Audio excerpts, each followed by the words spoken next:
बात दुरुस्त है जो जुनेद भी कहना चाह रहे हैं कि ये उन लोगों को बरी कर दिया कि जिन्होंने अपने बयानी में थोड़ी सी लचक दिखाई है या फिर जो बहुत करीब हैं हुक्मरानों के एस्टैब्लिशमेंट के जिनके बहाल हैं क्या माफी मिल गई। शाह महमूद कुरैशी साहब का जो मामला है उसमें जो पहले मुकदमे में उनको बरी किया गया था वो इस बुनियाद पे बरी किया गया था कि उनके पास वो तमाम एविडेंस मौजूद थे कि वो 9 मई को कराची में आगा खान हॉस्पिटल में मौजूद थे अपनी अहलिया के हवाले से। उन्होंने वो तमाम दस्तावेजात, सबूत, टिकट्स और उनकी मौजूदगी का वो तमाम शवाहिद पेश किए थे। तो इतना उसी के उन्होंने कैद काटी। सर ये तो देखे ना, ये तो पाकिस्तान के अदालती निज़ाम को दाद देना।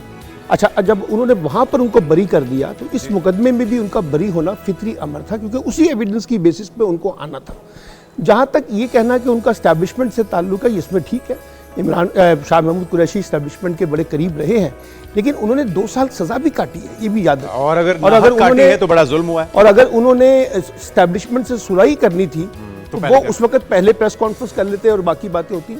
इसलिए मैं नहीं समझता कि शाह महमूद कुरैशी की रिहाई किसी डील का नतीजा है। पहली बात, फवाद चौधरी, जैन कुरैशी, फवाद भी यही मामला है या देखिए फवाद चौधरी साहब का मामला भी यही था। बहुत से लोगों का ये मामला था कि वो वहाँ पे नहीं थे, लेकिन क्योंकि ये एस्टैब्लिशमेंट के करीब समझे जाते हैं इसलिए वो शक की बुनियाद पर इन पर डाउट किया जा रहा है। एक बात तो ये, लेकिन जिन लोगों को सजाएं सुनाई गई हैं उनका मामला भी बड़ा दिलचस्प है। यानी आप ये देखिए कि 9 मई के मामले में बुनियादी गवाह क्या है कि मैं एक कमरे में छुपा हुआ था, सोफे के पीछे खड़ा हुआ था टेबल के नीचे, और सोफे के नीचे या टेबल के नीचे बैठा हुआ था और मैंने वो साजिश सुनी। अब आप मुझे बताइए, हम यहाँ पर बैठे हुए हैं, हमारी मौजूदगी में एक बंदा आए और आकर पीछे सोफे के पीछे छुप जाए। हो सकता है उसने सुलेमानी टोपी पहन रखी जी, बस सुलेमानी टोपी तो पहन रखी थी सब लोगों ने। इसलिए मैं ये समझता हूँ कि मुकदमात जो है ये सियासी बुनियादों पर फैसले हुए हैं और ये जिस वक्त हाई कोर्ट में जाएंगे और सुप्रीम कोर्ट में जाएंगे तो इनको सस्टेन करना बड़ा मुश्किल होगा।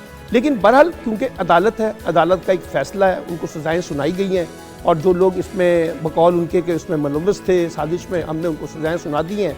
अल्हम्दुलिल्लाह ये सजाएं सुनाने के बाद अब ये अगला मामला जो अदालतों में जाएगा। अच्छा, अब देखना होगा कि वहाँ पर हाई कोर्ट और सुप्रीम कोर्ट फिर क्या प्ली लेते हैं और कितना सस्टेन कर सकते हैं। सजाओं में कोई फर्क पड़ता है या नहीं पड़ता। लेकिन अब ये जो 5 अगस्त उसके बाद फिर अब 14 अगस्त को एक एहतजाज के हवाले से कॉल दे रखी है लीडरशिप ने, आपको लगता है कि इसमें एक बड़ा डेंट पड़ने जा रहा है? आलिया हमजा भी 5 साल उन्हें सजा का सामना करना पड़ रहा है, तो कौन मुतहरिक करेगा, कौन मोबिलाइज करेगा? लोग निकलेंगे, नहीं निकलेंगे तो फिर क्या मुस्तकबिल? ना तो कोई 5 अगस्त को कोई बहुत बड़ा मुजाहरा हो सका है और ना ही कोई 14 अगस्त को कोई बहुत बड़ा मुजाहरा हो सकेगा। उसकी एक बड़ी वजह यह है कि पीटीआई के अंदर जो तंजीमी बुरहान है वो बहुत शिद्दत इख्तियार करती है और ऐसे मौके पर जिस वक्त लीडरशिप जो है इस बारे में कन्फ्यूज्ड हो कि हमें तहरीक चलानी है या नहीं चलानी है, किस अंदाज में चलानी है, एस्टैब्लिशमेंट के खिलाफ हमें स्टांस लेना है, लीड भी कौन करेगा और आपस में भी धड़ेबंदी है। देखिए ना, बैरिस्टर गौहर साहब जो हैं वो तो एस्टैब्लिशमेंट के बहुत करीब समझे जाते हैं और बाकी लोगों के मामलात में ये हैं कि कुछ लोग एस्टैब्लिशमेंट के करीब हैं, कुछ एस्टैब्लिशमेंट से ज़रा दूर फासले पर है। तो मैं नहीं समझता कि मौजूदा हालात में पीटीआई कोई बड़ी तहरीक चलाने की पोजीशन है, ये हमें मानना पड़ेगा। एक बात, अच्छा, एक तो चीज़ आप जो कह रहे हैं वो भी सही मानी जा सकती है कि वो इस पोजीशन में नहीं है। तोड़-फोड़ अंदरूनी सभी के नज़रों में है कि किस तरह से इख्तलाफात चल, और दूसरा अगर तमाम लीडरशिप जेलों के अंदर होगी तो किस तरह से ये हो पाएगा। लेकिन दूसरा, अगर हमने पिछले कुछ दिनों देखा हो 5 अगस्त को जिस तरह से मामला हुआ था, 5 अगस्त को जो करने का फैसला किया गया था कि हम धरना या तहरीक चलाएंगे, एहतजाजी तहरीक चलाएंगे, सड़कों के ऊपर पकड़ धकड़ भी हो रही थी, पुलिस भी बड़ी मुतहरक थी। तो क्या कोई डर भी है हुकूमत को, हुकूमती हल्कों को, कि कहीं वही जलाओ घिराओ या वही वाली तहरीक ना चलाई जाए जो 5 मई को या 9 मई को हुआ था, या फिर कोई और डर है? देखिए, हुकूमत को डर ये नहीं है कि कोई जलाओ घिराओ होगा। हुकूमत को डर ये है कि किसी भी तरीके से हमने पीटीआई को सियासी रास्ता नहीं देना और ना सियासी जलसों की इजाज़त देनी है। इसलिए कि अगर एक दफ़ा तहरीक शुरू हो गई तो फिर हुकूमत के लिए उसको कंट्रोल करना मुश्किल हो जाता है। तो इसलिए हुकूमत भी बड़े एक्शन के अंदर होती है। जहाँ पीटीआई हरकत में आती है तो वो जो है वो फौरी तौर पर जो है ना, पुलिस जो है वो एक्शन में आ जाती है, गिरफ्तारियाँ होती हैं, डराया जाता है, धमकाया जाता है। तो इसलिए मैंने कहा कि मौजूदा सूरत हाल में पीटीआई के लिए एक बड़ी तहरीक चलाना इतना आसान काम नहीं है जितना बानी पीटीआई जेल में बैठ के समझ रहे हैं। और बानी पीटीआई को भी एहसास है कि जो मौजूदा क़यादत है वो शायद तहरीक में उस तरह से संजीदा नहीं है जिस तरह से वो देखना चाहते हैं। तो इसलिए मैं नहीं समझता कि मौजूदा हालात में पीटीआई कोई बड़ी तहरीक चला सके। तो सलमान साहब, अब वे आउट क्या है पाकिस्तान तहरीक इंसाफ के लिए? क्योंकि अवामी सतह पे तो ये कहा जाता है कि आज भी अगर इलेक्शन करवाया जाए और शफाफ हो तो उसमें शायद 2/3 से ज़्यादा अक्सरियत पीटीआई के पास हो। तो अब उनको करना क्या होगा? खुद को एक्सेप्टेबल बनाना होगा, उसके लिए क्या लचक, क्या बयानियाँ अपनाना होगा? क्योंकि अब तजुर्बे के हवाले से भी कहा जाए तो ऐसा नहीं है कि ना तजुर्बाकार हो तहरीक इंसाफ, उसने हुकूमत में रहते हुए भी इस्टेब्लिशमेंट के साथ भी काम करके देखा है, दीगर सियासी जमातों के साथ भी कैसे चलना है उनको पता तो चल चुका है। लेकिन अगर फिर भी वो बज़िद रहेंगे तो आपको लगता है कि सर्वाइवल मुमकिन हो पाएगा तहरीक इंसाफ के लिए? देखिए, बज़द क्या रहना है, पाकिस्तान की सियासी तारीख में पहली दफ़ा कौमी असम्बली, पंजाब असम्बली और सेनेट के अपोजिशन लीडरों को डिस्क्वालीफाई कर दिया गया। और अभी आपने खुद देखा कि जिस तरह से बहुत सारे अरकान असम्बली को नाहिल किया जा रहा है और मज़ीद अरकान के बारे में कहा जा रहा है कि इनको डिस्क्वालीफाई किया जा रहा है, तो इसका मतलब है आप तो पीटीआई को सियासी रास्ता देने के लिए तैयार नहीं है। और पीटीआई क्या करे इस सारी सूरत में? देखिए ना, एक जंग है जो कानूनी जंग है, जो वो अदालतों के अंदर लड़ रही है। अभी तक तो उनको अदालतों से उनसे इस तरह से इंसाफ नहीं मिल रहा जिस तरह से वो तवक्को कर रहे थे। दूसरी जंग है सियासी जंग।